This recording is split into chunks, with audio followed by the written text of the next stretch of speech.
That was another main draw for me even writing the book in the first place. Yeah. Is I love diving Palos Verdes. It's we don't always have the best visibility.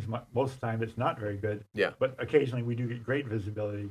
But most people in this area go to Catalina or dive Laguna, and I did that myself. I was diving Laguna a lot. I go to Catalina, but you see the same things everywhere. If you go on the front side of Catalina, you almost can't tell whether you're in the underwater park in Avalon or at the West End because everything looks the same. You see the Garibaldi's and the kelp. You don't see as hardly any invertebrate life. Occasionally you see nudibranchs, but they're almost always Spanish shells or hermesendas. But you don't see a lot of different things, which I love diving in nice water and looking up and seeing the kelp. I love Catalina. It's great. It's beautiful. Yeah. But 100%. If you are coming from out of town and you want beautiful California yes, water, 100% recommend Catalina. And there's a lot of great places you can see really cool stuff. but when the conditions are good, I'd prefer to dive Palos Verdes anywhere in California, Yeah. only because the fact that you can go on a reef that's even some of the nearshore reefs and some of the ones that are just 100 or 200 yards offshore, you'll see things you'll never see anywhere at Catalina or any of the Channel Islands.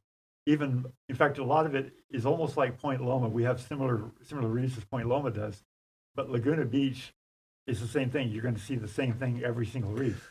Well, I think yes and no. And I'm going to kind of tie two things together here.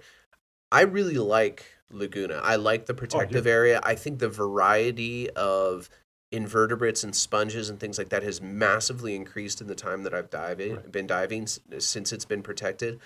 I was wondering, and so I like that. And I think it's also just a great easy dive. Right.